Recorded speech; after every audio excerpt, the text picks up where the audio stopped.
Shalom. Welcome. I'm Rabbi Scott with Beth Yeshua, Messianic Synagogue here in Fort Myers, Florida. We're coming to you this week, this midweek, recording our Torah study, which we do sometime in the middle of the week.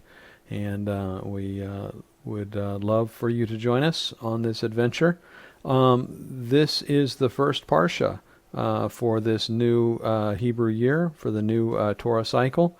It is the year 5781 by the Hebrew reckoning, and we're beginning at the beginning. Bereshit, in the beginning. This is the first.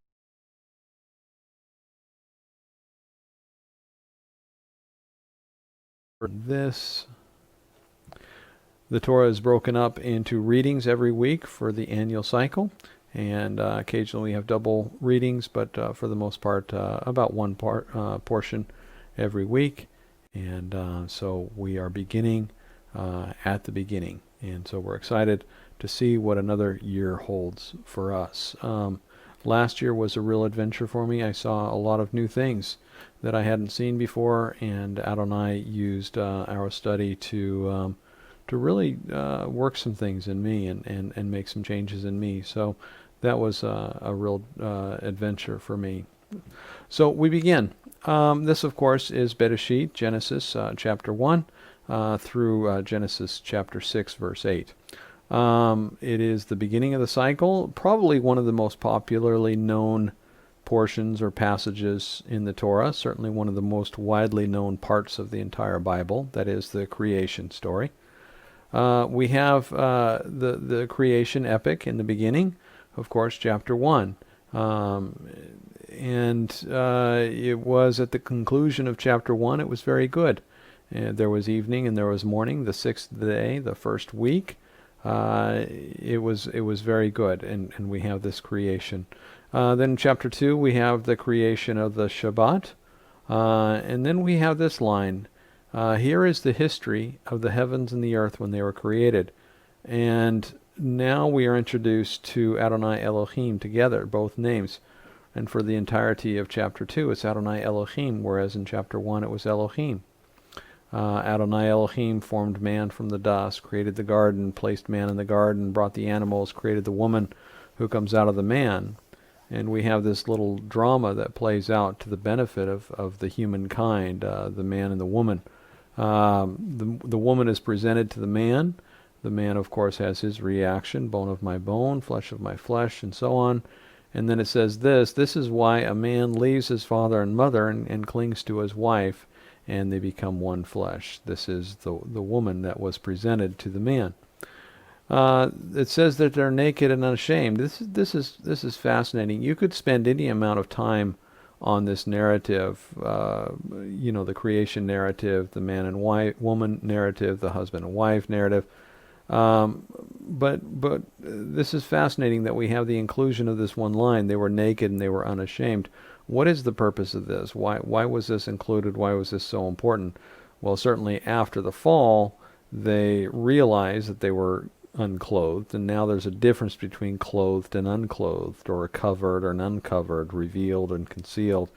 This becomes the framework for much of our understanding and our experience even today. I'm wearing clothes, and it's appropriate that I do so. To see somebody without clothes is considered inappropriate and wrong, except in the narrow confines of marital intimacy. But when you think of the vast cross-section of humanity, it's inappropriate for us to see each other without clothes. And all that has its tie all the way back here to this creation moment at the beginning of time. But this is before they were unashamed. When you're unashamed, it means there's nothing to your nakedness. Your nakedness is a non-issue. That's because there was nothing to take and nothing to give. There was nothing to hide and nothing to conceal. Now in chapter 3 we have the serpent. The serpent obviously talks, and apparently it talks and was cunning and evil. All the English translations phrase this next portion of the passage in terms of a question. did God really say, or did Adonai say, or did he really say? And in the Hebrew, it is the serpent said to the woman, Vayomer el ha'isha, said to the woman. And then we have this, Av, and the key. Is therefore, or furthermore. It's a rhetorical moment in a discussion. It's a pivot point. It would be used as a device to say, now, based on everything I've said, let me make the next statement. And then the key in Hebrew is because, or indeed. And again, this is the beginning of chapter 3. And in the Hebrew, walking through, Amar, declared, pronounced, Elohim. Notice the serpent does not say Adonai, he says Elohim. Lo, not tokelu, shall eat mikol, from every etz tree. And so the serpent is making this statement. Therefore, because of all this, therefore, ki amar Elohim lo tokelu mikol etz hagan of the garden. Therefore, indeed, Adonai declared, you shall not eat from every tree in the garden. And what do we understand from all this? Rav Shaul in 2 Corinthians 11 says that Eve was deceived by the Spirit, that she was deceived. Some traditions say that Eve was seduced by the Spirit. 2 Corinthians 11 says, I'm afraid that somehow, as the serpent deceived Eve by his cunning. The following response from Eve is oftentimes criticized. She says they were not to eat or even to touch of it, or they will surely die. And the serpent comes back with, well, you will not die, you'll be like God, says the serpent with your eyes opened. The real reference in the text is this, chapter 2, verse 16 to 17. Adonai Elohim, again, we're dealing with the Adonai Elohim here, commanded the man, saying, from all the trees of the garden you are most welcome to eat, but of the tree of the knowledge of good and evil you must not eat, for when you eat of it you most assuredly will die. There is that emphasis, that emphatic nature. You most assuredly will die. And indeed, this is what happened. They were ashamed. They hid from each other with leaves, and they hid in the trees from Adonai at the sound of his voice in the time of the evening breezes. So when Adonai finds out what happens, we have these curses. And the first curse is to the serpent, of course, and that there would be enmity between the woman's seed and the serpent, that the woman's seed would crush the head of the serpent, and that the serpent would bruise the heel of the woman's seed. We see that here. But we have this for Eve. We have these curses where it says, I will greatly increase your pain in conception and delivery, in pain and sorrow. What is this sorrow, this sorrow of a woman in childbirth? What is this pain? Is it physical? Well, there's absolutely physical pain. But what's interesting to me is that it says, I will greatly increase your pain. So there was going to be some pain by virtue of childbirth and so forth. But it was going to be greatly increased. And in pain you will deliver. So there's an kind of a subtle rhetorical device used here where it repeats itself. And sometimes mean emphasis, and repeating can also sometimes mean subtle distinction. The first pain is the obvious pain, of course, which is the physical pain. But it does beg the question, is there another kind of pain that is going to come about through delivery of children? And this is kind of my opinion or my reading on it. There's also we have these hints in the text that the woman, of course, was going to bring forth the seed that was going to crush the serpent's head. And I'll develop this a little bit, but basically, to say it succinctly, that it's my opinion that the desire of a woman, and I believe they've all inherited this desire, is to bring forth the Mashiach.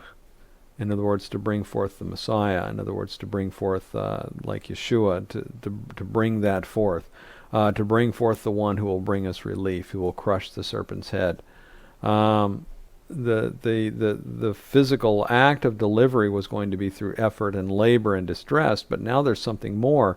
The pain is greatly increased. I've heard it said that delivery of a child is the most painful experience a woman can ever have. My wife told me that it wasn't as bad as a kidney stone that she once had, but still it remains that it's the most difficult experience, painful experience. I'm not minimizing the pain, but there's something in the perspective. Consider that Eve now has to live with these curses. Consider that the man now has to live by the sweat of his brow. He has to fight the ground to bring forth food. Notice that Adam was 130 years before Seth was born. So we can imagine there was maybe several years, if not decades, before Cain and Havel, Cain and Abel were born.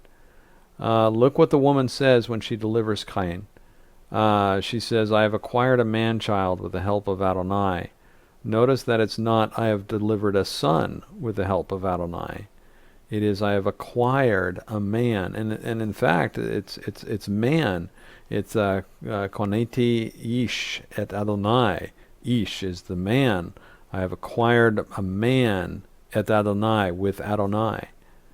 Later, when Seth is born, it says that she gave birth to a son, B'nai. But there seems to be something happening here at the birth of Cain, and I believe that it's this hope or this desire to bring forth the Mashiach. Just a reminder of the narrative of Noah, the next Parsha, next week.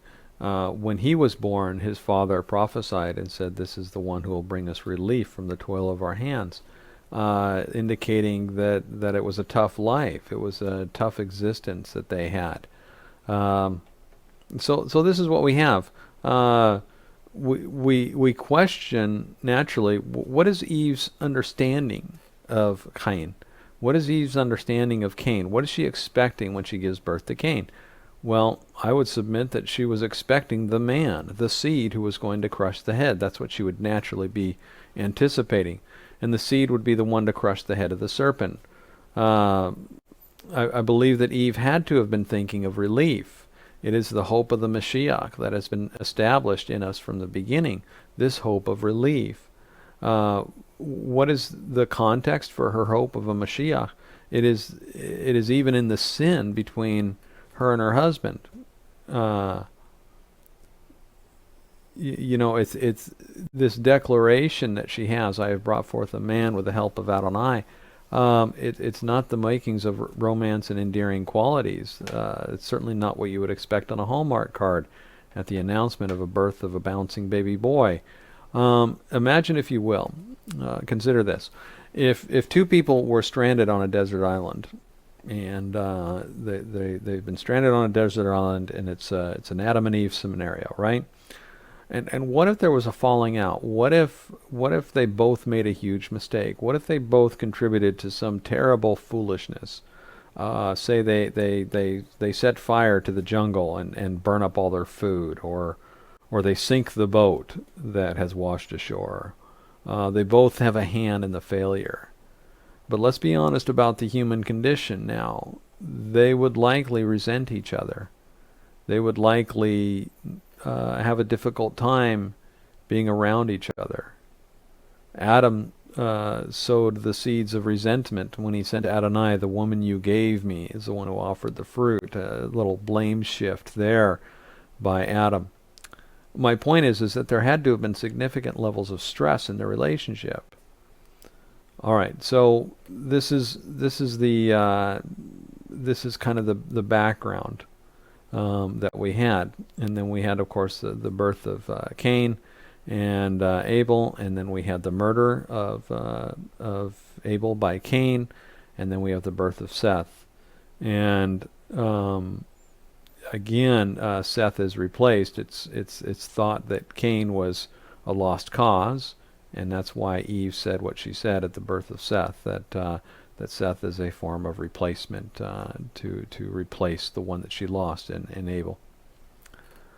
All right, so there's much more that we could get into tonight, but I'd like to spend some time and just kind of dig into something with you, which is really profound, and it's always been a bit of a mystery to me.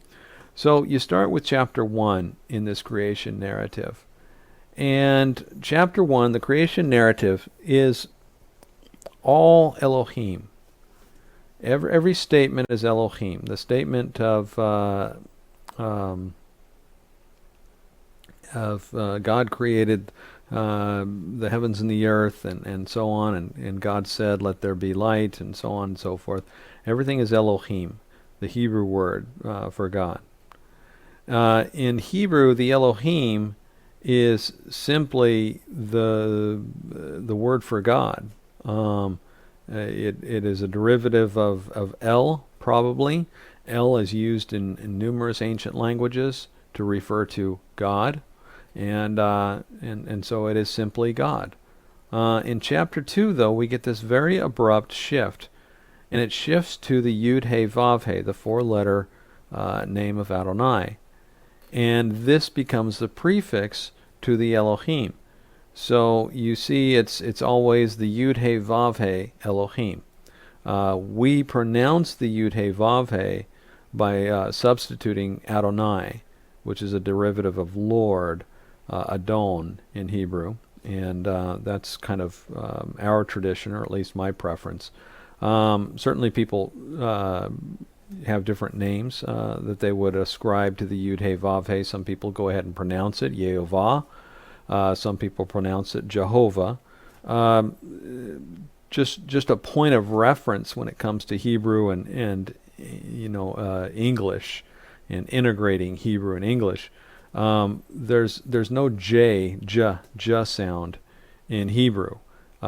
So what we have in the Hebrew is yes sounds, Y sounds. So it's the Yud, it's the Yeshua, it's the Yehoshua, it is the Yeshayahu for Isaiah, it is Yehoshua for Joshua, and so on and so forth. So in the Hebrew, you had, like for example, in the Hebrew, you have Yeshua. And it's pretty clear that was the pronunciation of his name. In the Greek, you have this Yeshua is kind of transliterated into Isus, and this is the way you would pronounce it in the Greek, Isus. When the name wound its way through the Latin and Roman languages and into westernized languages, it acquired the J sound, because Latin used the J letter to represent Y sounds, and in the transliteration, and so we ended up with J sounds for Hebrew names.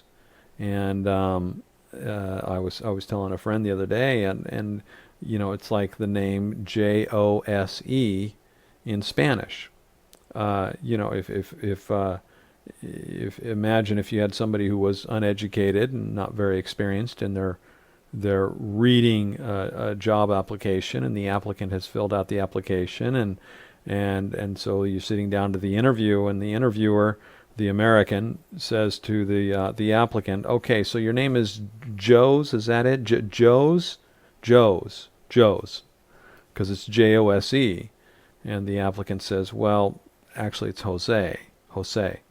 And if the American is polite, he will learn to pronounce it Jose.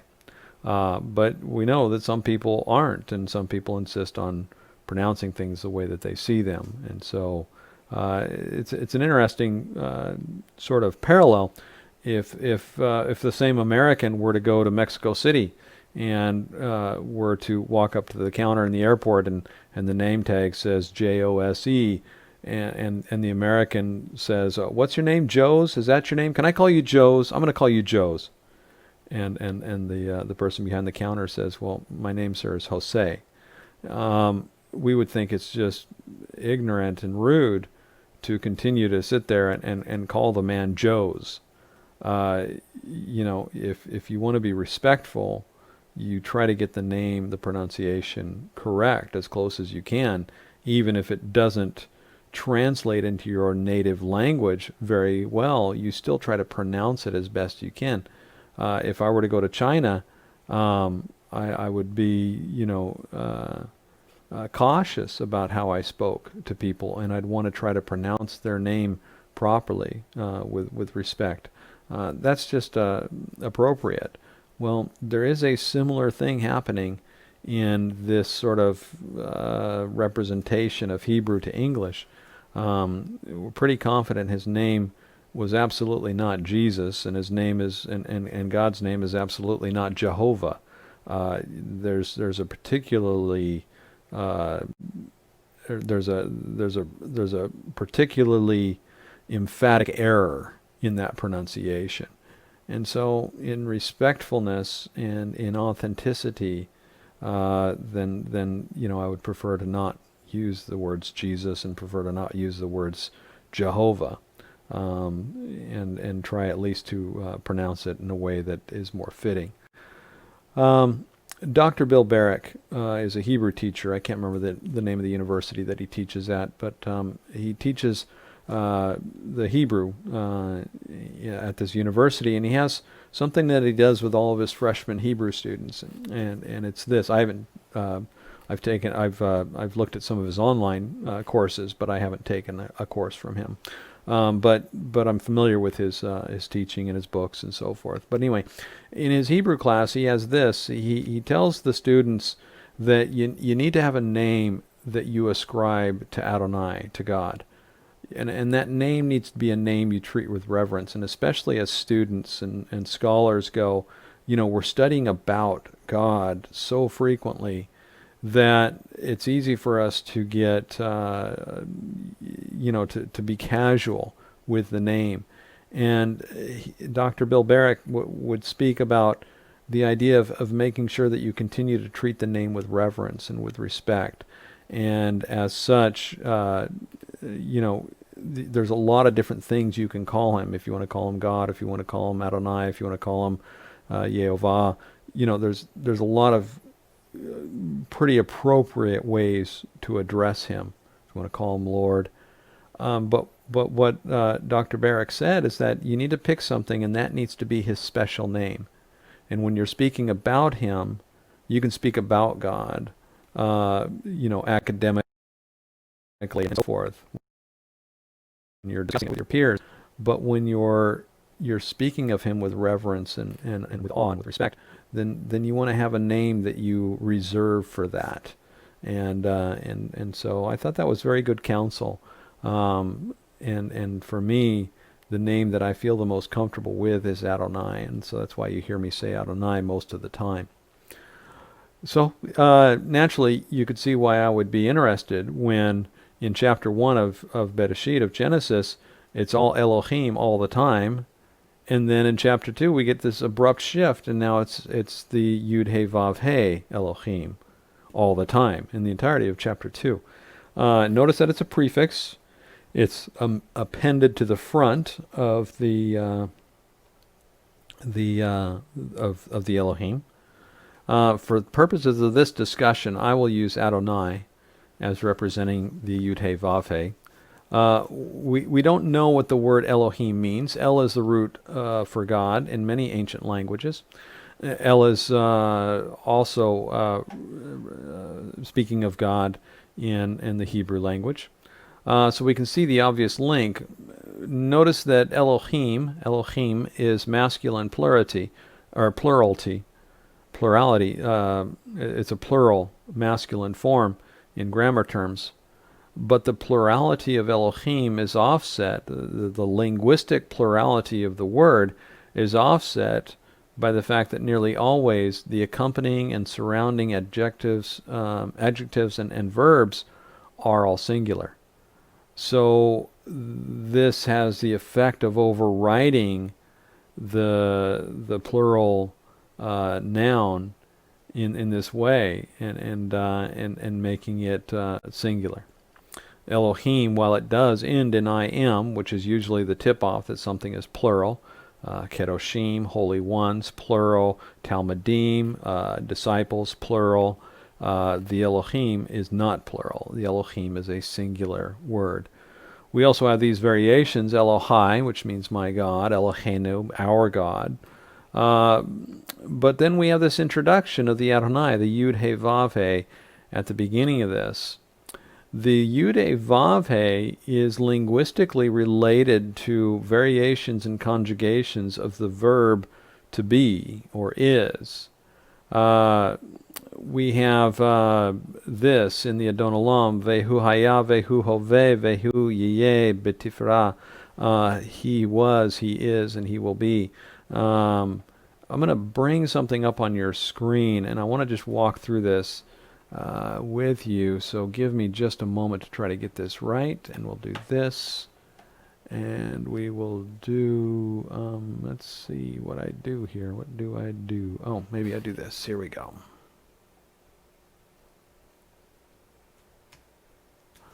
All right, let's try this. So what you can see on your screen, I'll try to get this adjusted for you. All right, so what you can see on your screen is up here is the Yud He Vav He. Reading from right to left, Yud He Vav He. Hopefully you can see this on your screen fairly well. And that consists of those four letters. It's called the Tetragrammaton in academic circles. It's the four-letter name of God. It's also called the ineffable name or the inexpressible name of God, which is actually a misnomer. The Jews express the name of God actually quite frequently. The exact pronunciation has become lost, which is a very profound truth, that the pronunciation of the name of God has become lost through the centuries. And I believe it's something that will be restored, certainly at the appearance of Yeshua. And maybe by the grace of God, he would restore his name to his people, even before then. But I want to point out something to you, which you can start to see on your screen. The four letters, the Yud He Vav He. Notice that the Yud and the Vav are somewhat similar. In this font, it's kind of stylistic. Let me see if I've got a different font that might make it a little bit easier to see. That's a different font. And you can see that kind of the Yud, this first letter here, and the Vav, this third letter here, the Vav and Yud are somewhat similar. You could say that the Vav is a Yud with a longer tail. In other words, it kind of stretches out. Do you see that? That if I were to just cut this off here, it's like the Yud and the Vav are very similar. It's just the Vav has a longer tail on it. Such that you could take the Yud and actually superimpose the Yud over the Vav, depending on the font and depending on the stylistic handwriting. But you could actually take the Yud and superimpose it over the Vav, and it would just sit there. It would just it would almost disappear into it. It's like it's like a mashup, if you will. All right, so we've got these three different conjugations of the Hebrew word, the verb is, or to be, and that is this here. And we've got the Hey Yud Hey, which is the Haya, which means generally he was. And then we've got the Hey Vav Hey, Hoveh, or Hava, which means he is. And then we've got the Yud Hey, which is the he will be. And all three of these sort of iterations of the word is, or to be, of the verb, these three conjugations could all superimpose over the Yud He Vav He. It's as if the Yud He Vav He is made up of the Haya, Hava, or Hove, and the Yeh. It's as if the Yud He Vav He is made up of the He was, and He is, and He will be. You see how that works almost pictorial graphically, or pictorially? And so we see that His name is made up of these three sort of concepts, these three sort of verb type ideas.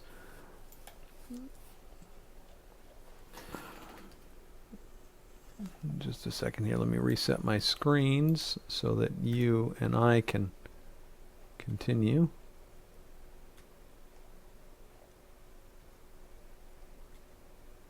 So, what does this mean to us? What does this do for us? This idea, this was and is and will be. Where are we going to go with all this? As you can see, it's a statement of Adonai's enduring existentiality, if you will. It's who He is. It's His identity. It's an expression of connectivity with us. It always assumes a relationship. Verbs always assume relationship. They're always relational. Consider this, if you will, if you don't mind. Let's look at it this way. Consider this. If you were to give me a name, you were to name me, but the name you're going to have for me, I want you to give me a name which is a noun form of a verb. So you can't call me Scott. You're going to have to call me something else. I want you to call me something that is the noun form of a verb. Now, my name is going to carry my identity in the context of my relationship with you, such that if you were to call me helper, if that's how you named me, then I could understand and infer from that name that I must help you. That's what I do. If you were to call me builder, then you would know that I build for you. If you were to call me destroyer, you would know that I destroy something. I mean, that tells you something about me. And I can't be a builder or a helper unless I am that to you. I mean, sure, you could name me incorrectly. You could call me something that I'm not. But do you see that in honesty and fairness and truthfulness, we do need to have a name that's fitting. Okay, so let's get a little more grand, if you will. Let's think bigger. What if my name was the noun form of trust? What would you call me? What would you name me if my name was the noun form of trust? Perhaps you would call me trustworthy. Or what if my name was the noun form of help? You'd call me helper. Or the noun form of love, if love is a verb. It would be lover, or it would be love, because love is both a noun and a verb. And indeed, what does God say of Himself? God is love. Do you see this? What is the ultimate verb? We're talking about verbs like help and trust and build and lead and these things, or negative verbs like destroy and wreck and break and so what is the ultimate verb? If you were to pick a big verb, what would the ultimate verb be? Well, you might say that the ultimate verb is. It's kind of the ultimate existentiality. What does it mean that Adonai is offering a name, declaring Himself in the form of this kind of verb? My wife, who is the grammar expert, homeschool mom, English major, my wife says that the word is is a state of being verb, which is why Yeshua could say, before Abraham was, I am. For me as a human being, my identity is always defined by someone else. My identity is always defined by someone else in the room. I'm only a teacher as long as I have you students and other students. I cannot claim to be a teacher if there is absolutely no one on the other end of these videos. I'm only a leader as long as I turn around and look behind me and there's people following me. I'm only a father because I have children. I'm only a husband because I have a wife. If I walked into a room and said, I am the father, people would look around and say, well, where are your children? If I don't have children, I cannot say I'm the father. Likewise, the husband. But the immediate point of all this is Genesis 2. This is where all of a sudden we have the is verb, or the be form of the verb, as the prefix to the Elohim, the Creator. I mean, do you see all that tying together? It is the be form of the verb, the existentiality of the I am, who was and is to come. Adonai, Elohim, Creator. For some reason it was necessary to make this abrupt shift in Genesis chapter 2, from Elohim to Adonai Elohim, from Elohim to Yud-He Vav-He Elohim. The who was and is to come Elohim, the I am Elohim. All right, so let's ask the question, what happened in chapter 2 that required, if you will, this change, this abrupt change?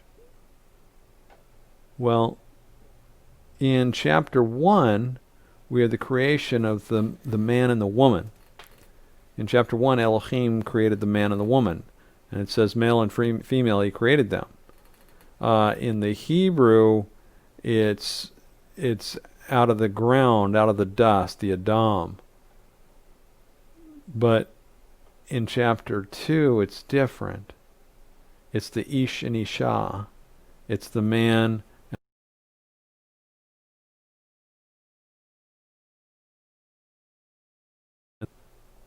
In chapter 2, we have the creation of woman out of man. Chapter 1 is man and woman out of the ground, out of the earth, out of the dust. But in chapter 2 it is one comes out of the other. Out of the man, the Ish. Out of the man comes the Isha. In chapter 1 we have the creation, but in chapter 2 we have the story. It's the story of the husband and the wife. It's the story of their roles and their place being defined by the other. It's the story of a dance. It's the story of their own existentiality in their relationship with each other. And here's one of the points of it, is out of our encounter with the Elohim comes the Yud-He Vav-He. Out of our encounter with the Elohim comes the Adonai. Out of creation by the Elohim comes the relationship of the Yud-He Vav-He. See, you don't have relationship with the Elohim. I mean, have you noticed that? The Elohim, I mean, let's be honest about it. The Elohim could be just a creator force. It's like the El Elyon. It's the Most High God. It's high and lifted up, but it could be completely disconnected from a human experience. There's nothing there. It's just a force to be reacted when it acts. When Moses struck the rock, and the rock gave up its waters, it yielded up its waters, that was nature responding to the power of Adonai in the staff, in the staff that struck the rock. It certainly wasn't Moses who created that. It was the power of Adonai that compelled, through injury, the water to come out of the rock. But we've talked about this before. What happened the second time around? Adonai told Moses to speak to the rock. Because what you have in the creation, the beginning, the chapter 1 creation epic, is you have the power of God acting upon nature, or the power of God acting upon physics and atoms and molecules. And we see this. It's the separating and collating and naming and identifying. It's like I remember my first year biology class when I had to learn the species and families and everything. And it's like this. This is what Adonai's doing. He's collating. It's like he's cataloging creation. He divided the waters above from the waters below. He separates things and says, okay, I've got this and I've got that. And we see this. But that is nature responding to the power of God, regardless of God's interactivity with it. It's just a force that must be obeyed. And the man and the woman, the male and female, are created under that paradigm. And so there is that paradigm. But then in the same way that the Spirit of God hovered over the surface of the waters in chapter 1 and drew forth all of creation out of those waters, out of the tohu vavohu, the formlessness and void, in that same way, the Yud-He Vav-Hu, Yud-He Vav-He, the Yud-He Vav-He presides over chapter 2 in the establishment of not the male and female, which would be the nature creation of the humankind, but rather it is a relational creation of humankind. And it begins with the establishment of this identity, who was and who is to come. It isn't just the Elohim, the power, the force, the word, the spoken authority. It is now something much more intimate, something much more personal. Now, what we understand through the balance of the biblical record and over our lives is we understand that the Elohim is not the fundamental existentiality of God. The fundamental existentiality of God is rather the Yud-He Vav-He. He is love. He is compassion, and that name means compassion. That name means kindness. I was telling my wife just today, what's the greatest gift a husband can give a wife, or a wife can give a husband? Isn't it to say, I was, I am, and I will always be? I was your husband, I am your husband, and I will always be your husband, and that will never change in the fullness of what that means. See, everything is in truth here. We're not talking about grays and good husbands and bad husbands. We're talking about what it means to be a husband. Go be a husband. Be a real husband. Don't be a bad husband. Be a real husband. That way you can say, I was, I am, and I will always be, and the wife is grateful to hear it. I dare say there are some husbands whose behavior is so deplorable that their wife may not be all that excited at the prospect of him never changing. Some wives justifiably need their husbands to change. So go and do that and work that out and get that right. But what I'm speaking of is from the paradigm of truth. That is, what is the greatest thing a husband can do? A good husband, a loving husband, a truthful husband. What is the greatest thing a truthful husband can do for his wife? But to say that and mean that, I was, I am, and I will be. I will always be there for you. No matter what happens, I will be there. there was when I was in college, I used to do weddings to make money. I would sing and play at weddings and make a little bit of money. And I had a couple other people that I did this with, and we went and we did lots of weddings. And there was a song, I can't remember what it was called, but the phrase over and over again, "I will be with you," and that was the sentiment. I will be with you. It might have been Stephen Curtis Chapman, if that name rings a bell to anybody. But in any case, yeah, that's the essence of the identity, the fundamental nature of this Elohim. It is not just an Elohim. It is the Yud He Vav He Elohim, the one who came to earth and was able to say, "Before Abraham was, I am." He could have been a force. He could have been a power. He could have been disconnected, dispassionate. He could have been making biological machines for his glory and his purpose.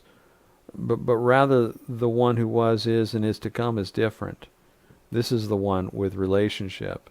And so what is being accomplished in chapter 2 of Genesis, but it is the creation of not just the man and the woman, the Adam, the man coming out of the earth, but rather it is one coming out of the other in this kind of connection point, and the two are definitely coming together.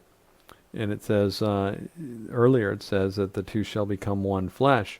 But it's more than just becoming one flesh. It's more than just the marital intimacy of one fleshness is actually quite biological and quite mechanical, and can be accomplished with quite honestly very little relationship.